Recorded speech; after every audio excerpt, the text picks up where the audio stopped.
is Wrestling Republic. Wrestling Republic. This is Wrestling Republic. Wrestling Republic. This is Wrestling Republic. What is going on, everybody? We are back once again with another edition of Wrestling Republic's daily broadcast. Today is actually Thursday, unlike yesterday when I accidentally called Wednesday Thursday. Today actually is Thursday, February the 27th, fresh off of an AEW Dynamite that yours truly attended. I was in the building. It was nothing short of delightful. That arena in Oceanside, whew, they really do need to host more shows there. It was absolutely electric. I'm super excited to talk about that today. We've got a bunch of great topics coming up. I got to introduce my co-host. We got a two-man show, the two-man power trip, if you'd like to call it that. It is Thursday, not a Tuesday. It's the Tuesday Night Delight, though, all the way from the DMV. Shotty, what is good? Yes, sir. Ski was good. Clark, man, it's good to see you. You and I have done so many shows together this week.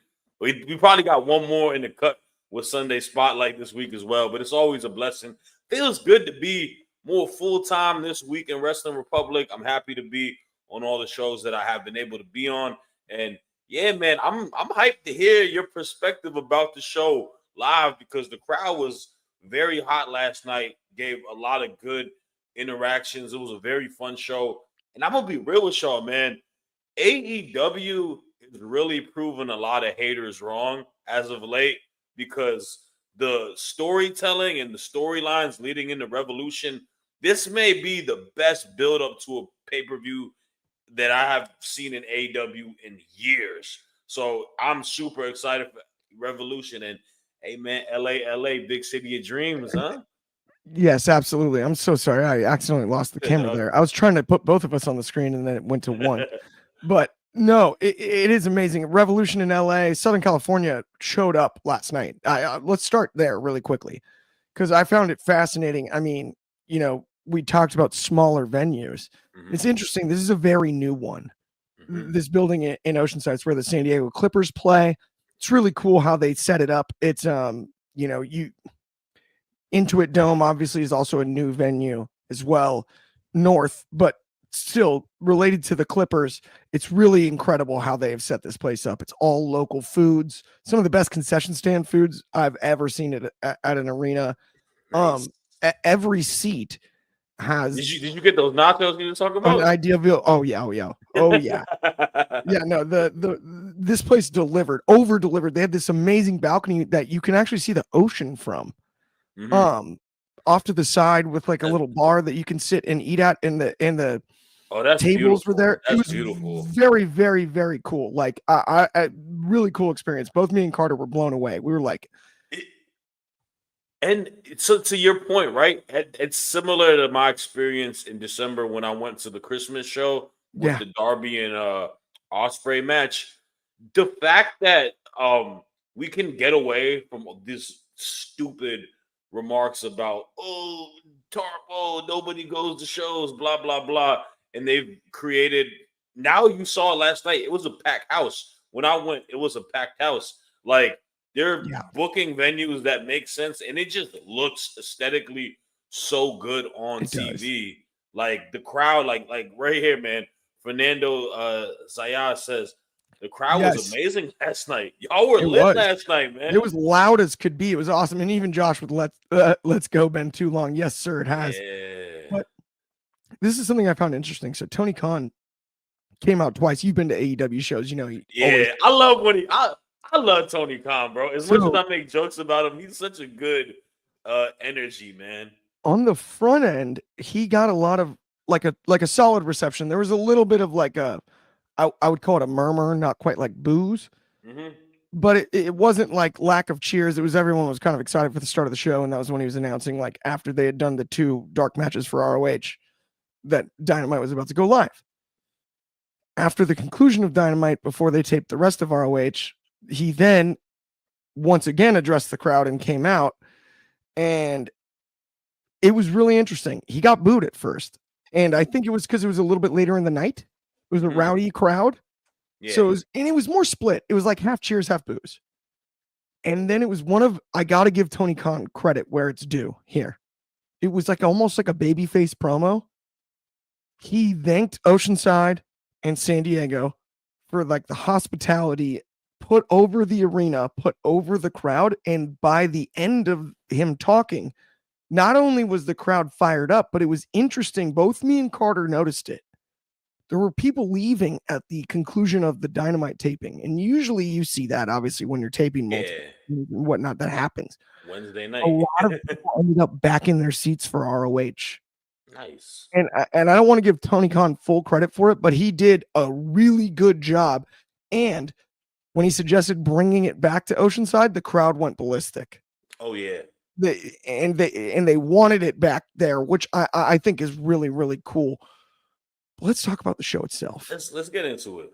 We've got Maxwell Jacob Friedman opening the show. There was a little bit of a funk production-wise in the very beginning of the show before the Max promo, but that was only in the building as far as I'm concerned. It ended up working out, at least on television. We saw the entire Max promo and the entire Max and Christopher Daniels interaction. Mm-hmm. And all the blood and everything, and love that. And the Hangman exiting and trying to make the chase. Essentially, it's always fun. But what are your thoughts on it? I mean, this is now there's real blood involved. It's a blood feud, is it not? It is, man. And I have to give AEW credit. This is one of the more strong storylines that is happening in professional wrestling at the current time. Talk about it from the forefront, man. We got to talk about Hangman Adam Page having his, squash match with Aaron Solo, doing his due diligence of kind of heating up. And you see the fire, you see the frustration and anger, and you got Max, and he is tapping into a bag that is getting Hangman back to being aligned as a babyface. If you even notice, Hangman left out of the babyface entrance when he was going to attend to what happened to Christopher Daniels. And I think it's so genius, Clark, because the best way to get Hangman back to being a babyface is making him go into what made him kind of go as a heel and having him second guess all the sins that he's done. And one of the biggest sins is what he did to Christopher Daniels, quote unquote, ending his wrestling career, having that guilt. It's genius to me. And it's really showing the layers and elements of how great of a character Hangman Adam Page is, bro. Like, he's one of those guys that is we're lucky to have him as fans as being wrestling fans. I truly mean that. You don't ever see people in this industry that are phenomenal characters, but also phenomenal in-ring workers. He's a damn near perfect professional wrestler if I can create one. He has a level of emotion, whether he is a heel or whether he's a babyface. He puts his self out there. You feel the organic nature of a human being through that, and that's what makes him so great. And then on the other spectrum, you have Max. This is the guy who's arguably the best heel in AEW, one of the best heels in pro wrestling too. The only reservation I've had with MJF is that the storylines have been kind of lackluster. And a lot of it is like the Adam Cole stuff, and not all of his fault, right? Situations happen, injuries. It was overbooked, but now we got him in a comfortable space. I don't think you could pinpoint two guys going into Revolution on a non-title feud like these guys, and it wouldn't be like this could be a main event any other card. I could not agree more. I'm all over it. We've got a cowboy shit comment over from Massive Sports Pro Wrestling on Instagram. I love that. This is definitely a bloody feud between Hangman Adam Page and MJF from Bobby Petito. Fernando Zayas added that Hangman MJF story has just gotten taken to the next level, and he also said that this is his best work in AEW. Ooh, I think it's close. I think it might be, but Hangman did some dang good work with Kenny. Let's not forget about that run. And even with Swerve. I want the old music back, though. So it's time to bring the old music back, because the babyface tunnel point you brought up, Shad, I loved. Carter wasn't really sure. Somebody in front of us yelled wrong tunnel, and Carter goes, "What's he mean?" And I go, "He walked through the babyface tunnel." Yeah, that's what I noticed too, bro. I was like, "Oh shoot, he went through." So hold up, that comment he just said, right? he says this is his best work. You said the Kenny stuff was his best work. I'll say the Swerve stuff is his best work. The Yeah. fact that all three of us are having a separate argument of what he's done and saying it's his best work, he's like Kanye West in his first 3 albums, right? Yes. He's like College Dropout, Late Registration, Graduation. Like, he's just giving you absolute bangers every time And he's put into a storyline.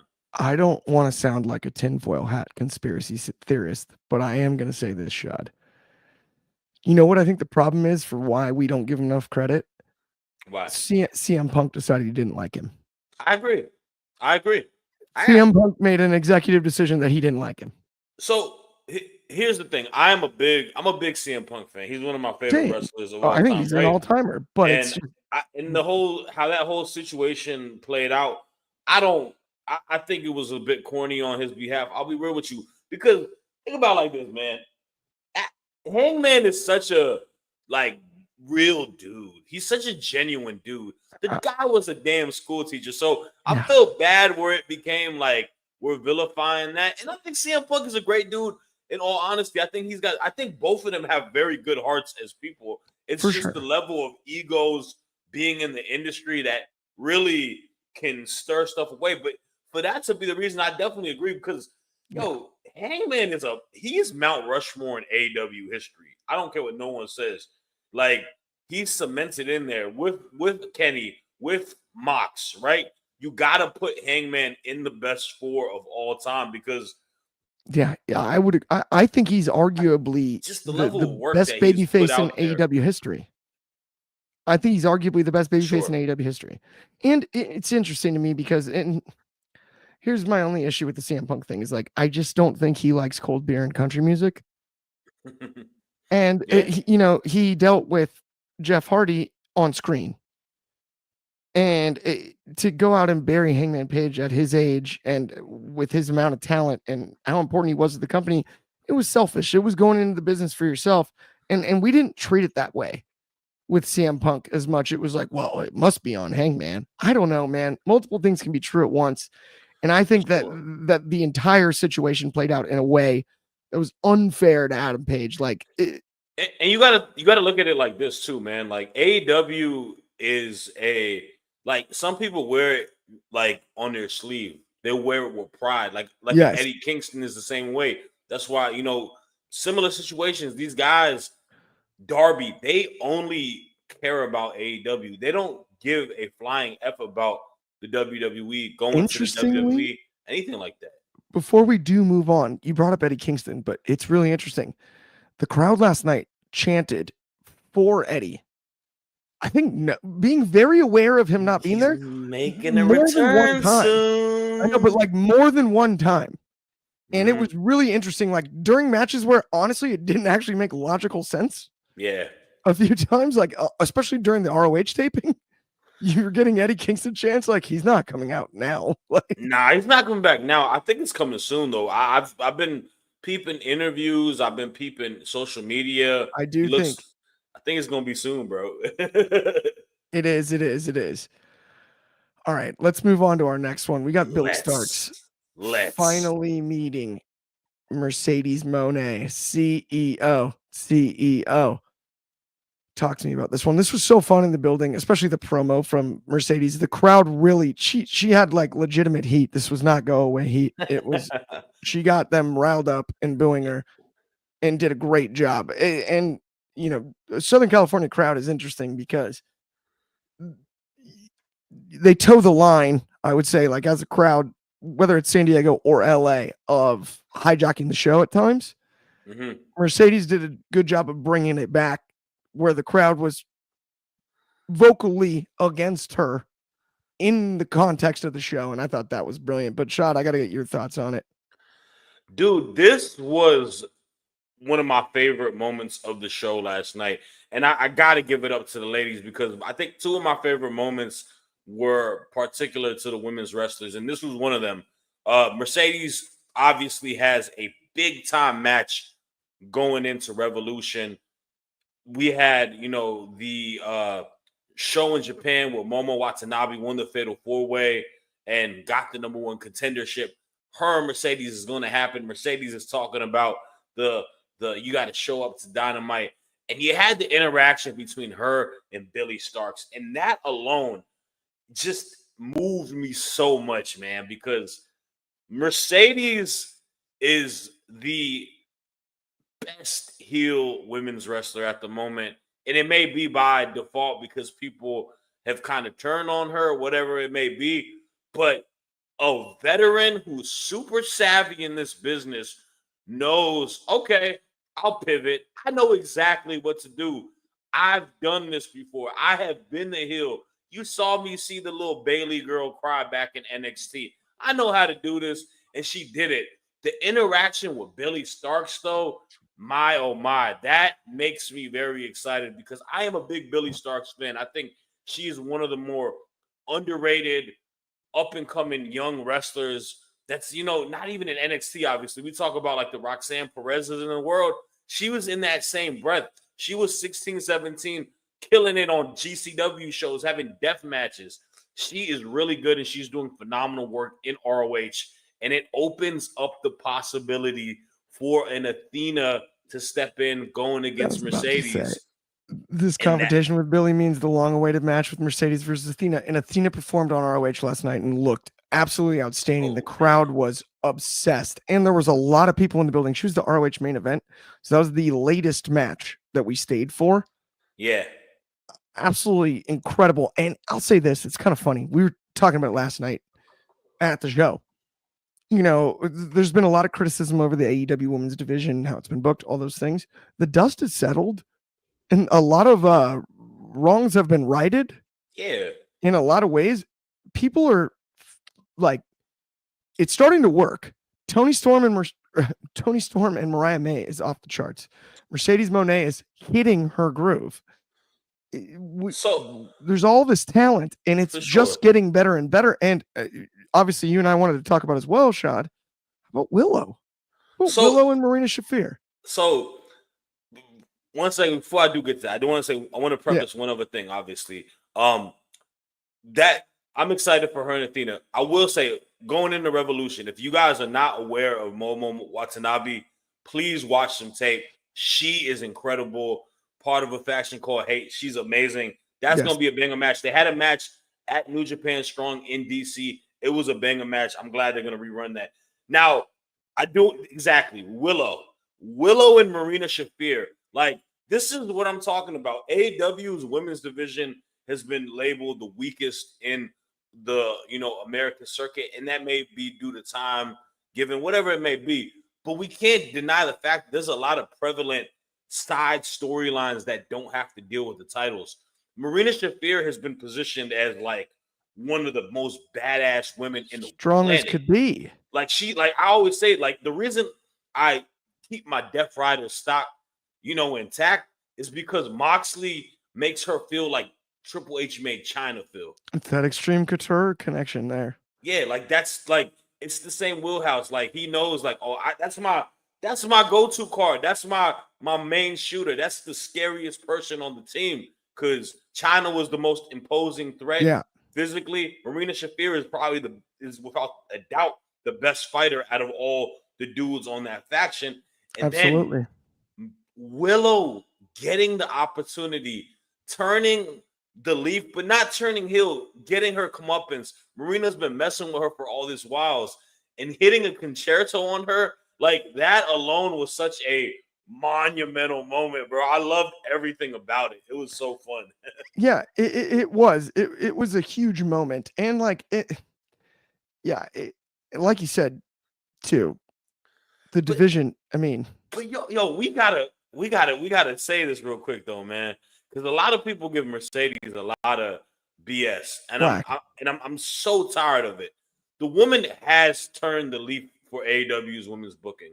Since she has signed, they've put a lot more emphasis. And it may not be as direct for it, but I see so many people online saying that, oh, she's so selfish. Oh, why did she have all these belts?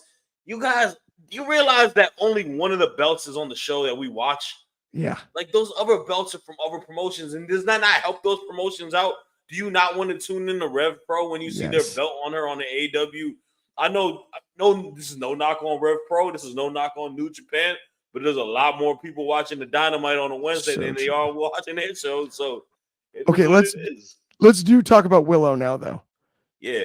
Because, I mean, that concerto was off the charts. Gets her revenge. I mean, dude. Taking a concerto from Edge has to feel so. Because Willow's probably around what our age, probably in her early 30s, and she grew up on Edge. So Oh, yeah. It was perfect. I loved it. It was an awesome moment in the building. And not only that, the fans love Willow still. As soon as the music hit, everyone knew exactly who it was. Everyone knew what was up. Everyone knew what was about to happen. And I loved that. I do hear Deanna deserves better from Bananas Epic Gaming, but I thought she actually had a decent showing last night, so it didn't bug me that much. Jordan, that's my boy. Salute to you. I'm sorry. I know he is a big Deanna Peraza fan. It's how the cards are dealt, bro. It's a dog eat dog world, right, Clark? It wasn't her time last night. It wasn't her night.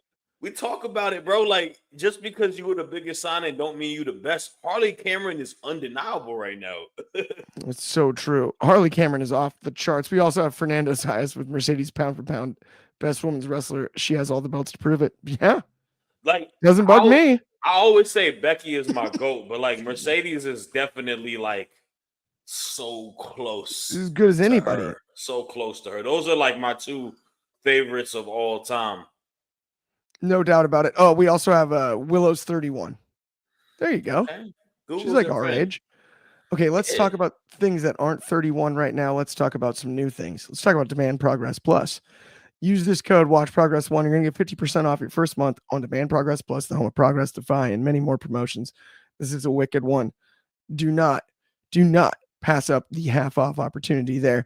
Let's also talk about the Etsy app. Whether you got an iPhone or an Android, download the Etsy app on the App Store, Google Play Store. Head over to the upcoming streams section. We'll be talking Elimination Chamber stuff this weekend. It's a blast. And the best part is, if you really want to argue with me and many other content creators, you're more than welcome to join the show with audio and a camera. Have a nice quick chat with us about it. But good luck with that one. Let's get back into today's show, though. Let's keep it rolling here on the daily broadcast. We got Takeshita retaining his title against Orange Cassidy. And one thing that I thought was really funny last night, Shadi, right next to where we were sitting, they had Kyle Fletcher and Don Callis in the suite for the majority of the show. It was hysterical. You know what? I saw the videos on either your or Carter's story, and I can tell that it was kind of in that little. It was like right where we were below the press box. Okay. I went to go to the bathroom and they were like, no lining up for pictures. And I was like, no, I'm not going to do that. I'm going to. I was like, I know it's Don Callis and Kyle Fletcher. Relax. We're good. That's funny. It was so funny. But honestly, I thought it was an excellent match. Orange Cassidy cut a really great promo after the show, thanking the crowd and everything. And, he's as over as anybody. I enjoyed the match. I enjoyed the whole thing. All the Callis family stuff that we got to see, a lot of Osprey action. We got the whole shebang. Not just this match, but Takeshita with the victory made sense to me. And it was a fun match all around. What were your thoughts on it? Man, I thought this was a phenomenal match. And I was super excited going into it because I knew this was going to give me my in-ring fix for the night. Orange Cassidy is the greatest international champion of all time. That's something we can't debate. This is a hard fact that is stoned on the edge stone in AEW history books. Like he is engraved that. You got to give him his props. Takeshita is doing his due diligence, trying to get to that reign, right? Giving us these high quality matches, has traveled the belt internationally. And I thought him having a match with Orange Cassidy was super important because that's your litmus test. That's the person that held this title with high regards. And I'm not going to lie to you, I don't think that it needed to happen right before the Kenny match just because Kenny's sitting there with a title opportunity. but it is what it is. You know what? I can respect the notion of how that's going to happen. And Takeshita is a fighting champion. This is a mid card belt. The match was remarkable. Sequences were so top notch. Orange Cassidy really is one of the more underappreciated wrestlers when it comes to what he does belt for belt. Because I think the focus is the fact that he's such a character. He's got the aesthetic. He's got the cool demeanor. He's like Joe Cool from Snoopy, right? And he used to fight in the hands in his pockets. But the guy is one of the best in-ring wrestlers in AEW. And Takeshi is one of the best in-ring wrestlers in AEW. They tore the house down, man. This is a nice little appetizer to what we get. What Bob Petito was saying, right? Konosuke Takeshita versus Kenny Omega at Revolution. Sometimes you might need to get that warm up because you're going against the final boss of AEW. That's Kenny. It's so true. It's so true. And we have Fernando Zayas with this was the match of the night. I agree. I think it was all around. There was some good matches last it night. It was really good wrestling. It was high quality. I had a blast. Now, the 6-man match, I'm not a big FTR fan. Like, as characters, they kind of annoy me. It may be more personal thing, but FTR and DG versus the Undisputed era was a really, really good. There was a couple funky spots in that match, though, I will say. Yeah, there was. I noticed that too. I also feel like miscommunications. Also find it funny that Kyle O'Reilly was like, "Forget y'all" after the match, and they got the little scuffle. And you know what? There's one thing I hate though. I'm gonna have to say this real quick because you didn't hear it because you were obviously there live. Yeah, I hate that Excalibur is like, well, Tony Schiavone. Breaking news! Tony Khan just hit me up, and we're having Adam Cole versus Daniel Garcia at Collision. Literally, like 1 minute after they threw the blow. Okay, most interesting thing. During the commercial break, they played that clip in the building, so I did see it. Which I even then I was like, that isn't happening live because Tony was standing and like stretching during the commercial at the time. So I'm like, I can see him in the building, right? He's not that far away from me. I can see that he's not talking. Right. And this clearly happened on commentary, right? Like, it was bizarre. That was actually even a bigger trip because I was like looking at the commentary, like, during a commercial break when you're at the live show or whatever, like you're kind of looking around, seeing what's going on. Maybe you can spot like a run in or something going on under the ring skirts, whatever. There's a lot going on. And so I was just trying to pay attention as best I could. And I'm looking at the commentary desk. And then all of a sudden they flashed it on the screen. And Schiavone and Excalibur are talking about it. And I'm like, well, they're not saying this now. This must have been. So the timing had to be weird there. And I don't know why it's happening on a Collision. I feel like that could be a match for Revolution. Right. Is Collision the one that's in Ontario on Saturday? Isn't it? Ontario, California. California. I think so. Yeah. I might go to that too. We'll see if Carter's available. It'll be fun. I'm sure it'll be fun. Like, it's gonna be a great match. I know. Yeah. The thing is this: there's a lot of reservations about both guys. Actually, funny enough, Daniel Garcia. I don't think his title reign has been anything to write home about. Right. And also Adam Cole, man, he's got still very over. There's something about Southern California too, because I've seen him at PWG now, and I've seen him at Dynamite in LA, and now I've seen him at Dynamite in San Diego. He's very over in SoCal. Oh yeah, that's the beauty with AEW. They give us a lot of these kind of homegrown dudes that we all kind of love. Like your man Hook is the same way. Yep. Like when he pop out, everyone's excited because like it's the fact that and I hope they do it more. Like these young guys, we kind of see grow into their role and become stars.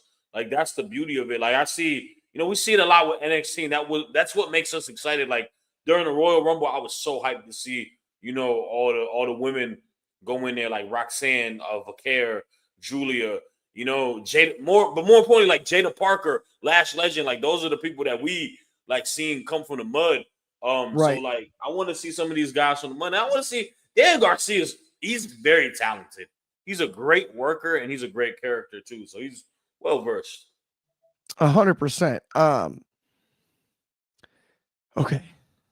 Let's get on to our last subject. As much as I love talking Dynamite, and we might get even back on the Dynamite train if we vet this one pretty quickly, Shad. I don't know. For sure. This is an interesting topic. I think it was delivered to us specifically. But TKO, good old Ari Emanuel, who we finally, for the first time, heard referenced on WWE TV this week, are in advanced talks to enter the boxing world. Turk Al-Sheikh has done a heck of a lot. You saw Saturday's card, pretty amazing. 5 fights. He brings in Martin Bacoli on 48 hours notice, flies him private from the Democratic Republic of the Congo, 16 hours just to salvage the card, essentially, in the co-main event. Right. Pretty unbelievable stuff. TKO, obviously, we've seen the UFC with a lot of action, whether it be Dubai, Fight Island, the UAE, Saudi Arabia cards, things of that nature. We obviously know about the WWE partnership. There's a lot of business going on here. If TKO partners with Turk Al-Sheikh from a boxing standpoint, this is the same thing they've done in every other combat sport. Because you will not be able to compete with it. It's unbelievable to me that it's possible. I think it's really great for boxing as a fan in a lot of ways. It's not great for boxing promoters. No. It is not great for other boxing promoters. Not at all. We'll get big fights. We will absolutely get huge fights when it comes to this one. I'm very interested because there's this super fight that's sort of on tap for the rest of the year, Shotty. And that's Bud Crawford and Canelo Alvarez. Right. And we saw Canelo sign the deal with Turk Al-Sheikh himself, who's directly involved in these talks, with whether it be Ari Emanuel, Nick Khan, everybody from the TKO board of directors, Dwayne "The Rock" Johnson, all of them, right? Canelo signs that sort of strong-arm Jake Paul, signed that deal, sort of strong-armed Jake Paul. Next thing you know, the him and Bud Crawford thing is up in the air. It's up in the air. It's still up in the air. Mexican Independence Day, historically, in the middle of September, is absolutely the best boxing weekend of the year. That's the boxing Super Bowl. Whether people know it or not, that's just the reality of the way boxing's been for the last basically 30 years. That is going to be your biggest weekend. Bud Crawford Canelo this year with the TKO promotion machine, the potential of a Netflix deal via that. Yeah. Turk Al-Sheikh. I think that's the reason that this TKO thing has come to the forefront, because Turk Al-Sheikh is really great at giving the money to bring in the fighters and book fights that need to be made. But they need some promotion. That's where TKO comes in. I think the partnership makes sense. I just think it's a tough time to be like Tommy Hearn or Top Rank or Golden Boy or any of these other promoters. What are your thoughts on it? Yeah, because I know this weekend we got a big fight. 2 DMV dudes, Lamont Roach and Tank, is this weekend, right? If I'm not mistaken on that. It is. So, and they're boxing on what is it? Premier Boxing Championship? Is that what it is? I believe that would be Al Heyman. Yeah, so my biggest like you said, there is a lot of good into it, but there is a lot of concern for it. You talk about TKO, you talk about the Saudis, man. Like, there is a lot of money that's being pushed out to that, and we've seen it in a lot of different sports worlds. Obviously, you're a golf fan. You see what the live, right? Now we're seeing a lot of it in the WWE. We're going to probably get a lot more pay-per-views, PLEs in Saudi. And then UFC, of course, has a proponent into it. And now they're going into the world of boxing. They have money to give on that, right? I don't like to say people have endless money, but endless money is kind of the notion that we're going with that. And it's good for a lot of boxers. A lot of boxers are going to get big-time paydays off of it. But for these other promoters, right? These fights that could even happen in the States, happen out in Vegas, happen out in Brooklyn, like places out there. You might not get an opportunity to get to see them because they might get outbid, or people are going to sign contracts with them just because they're going to make the more money. So it's the same bit of concern that we've had in other conversations about how TKO has come into the forefront. It's a lot to be excited about because you're the proponent of these dream fights might have more of a possibility of happening because, hey, man, you and I live in the United States, bro. Yeah. Money talks. Money talks. It seriously does. So, I mean, if they're look, people's moral compass is their moral compass, and I respect anybody who doesn't, want to do stuff happen there. Obviously, we've seen a lot of it happen in the WWE.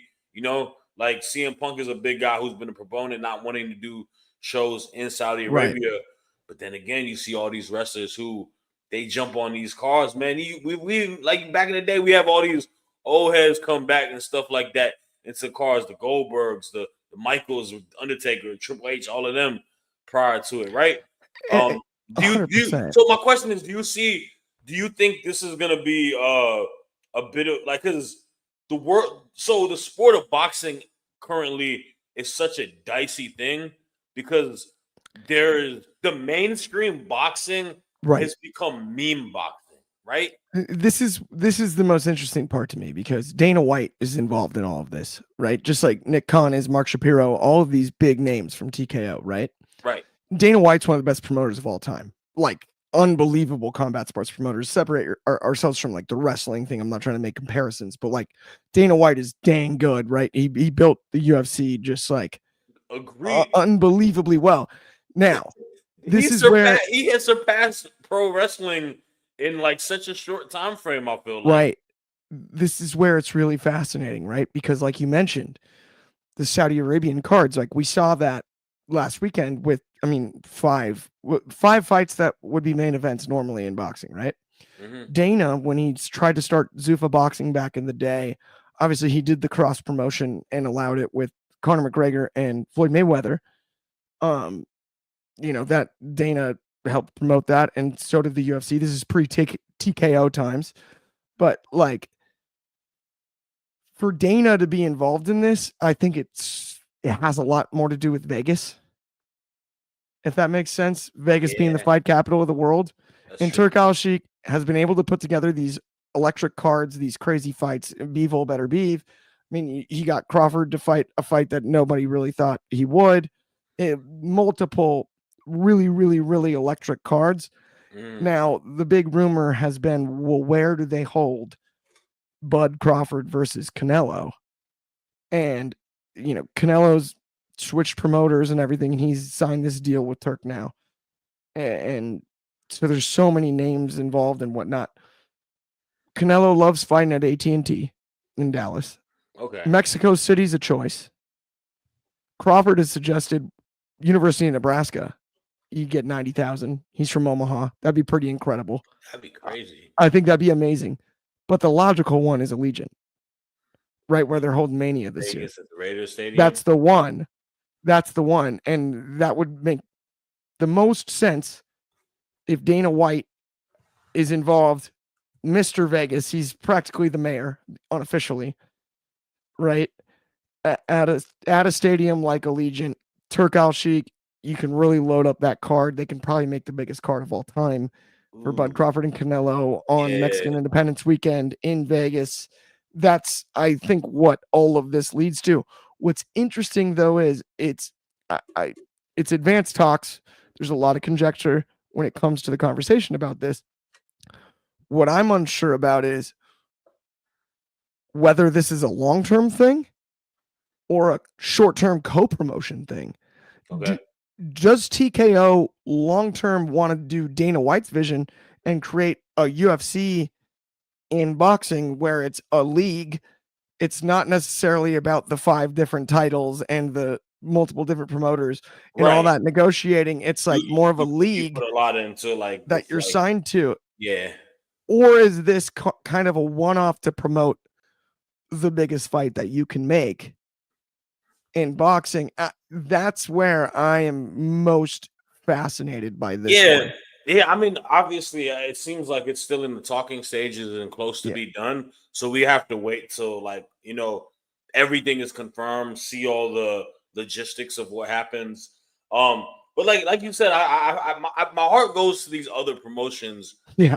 that have like been giving us such great stuff. Like if like the Jake Paul BS aside, and all of that stuff, it hurts my soul But because Triller has promoted a lot of great, not just Triller, but like obviously in conjunction with Triller, and then I forget the name of his promotion, but they've put on a lot of great fights, especially women's fights, like the Serrano fight and Katie Taylor is yeah, an that's true. instant classic. I think it's hard to compete just off the back of your biggest superstar in Jake there. We got interesting comment from A. It's Trap.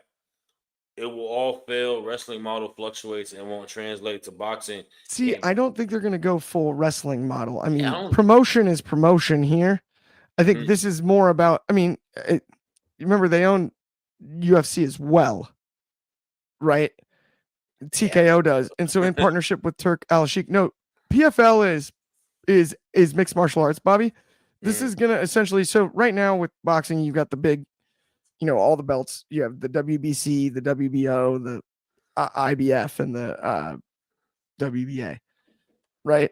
Mhm. And if you unify them all in your weight division, then you're the undisputed champion.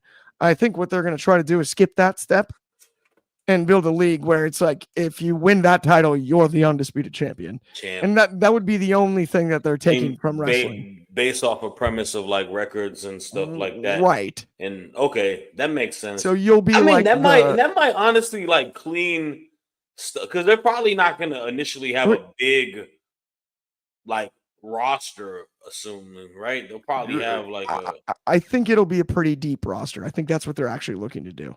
Okay. Is get exclusive guys and I think they'll co-promote. It won't be like the UFC where it's like, oh, if you're in PFL, for example, you can't fight a UFC guy. I don't think it'll be like that.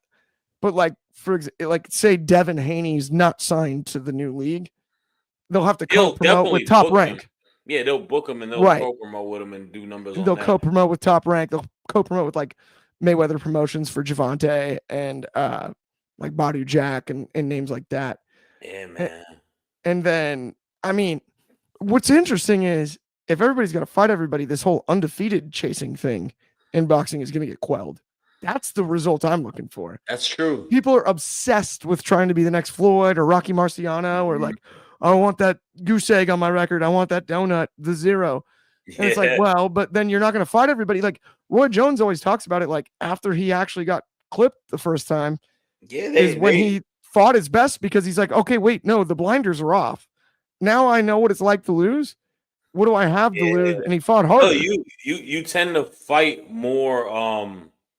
What's the word? Like not more defensive in a sense, but like you're more timid of it, and like that's why I'm excited. Like obviously, like this has nothing to do with this, but like this weekend's fight, being from Northern Virginia, being from the DMV, my boy Lamont Roach from Washington D.C., Tank from Baltimore, that interstate rivalry, man, that's gonna be interesting at the Barclay. It sucks because it's the same day as the Elimination Chamber, but it'll be happening way after the Elimination Chamber. But I don't think they'll make the walk till the end of Chamber. So I think we're good. Chamber's early though, ain't it like 6? Yeah. So I don't think they'll make the walk until, probably 9 o'clock. Yeah, I know, guys. We're wrestling. We should be more excited about EC. I'm sorry. Yeah, we were excited about both. Either way, dude, that does probably bring us to the end of today's show. It's been a blast, as always. Thank you so much for tuning in. We'll be back same time, same place tomorrow, noon Pacific, 3 o'clock in the East, 8 o'clock in the UK, of course, 9 a.m. in Hawaii. On behalf of me and Shad, have an excellent Thursday, and we will talk to you soon. Deuces.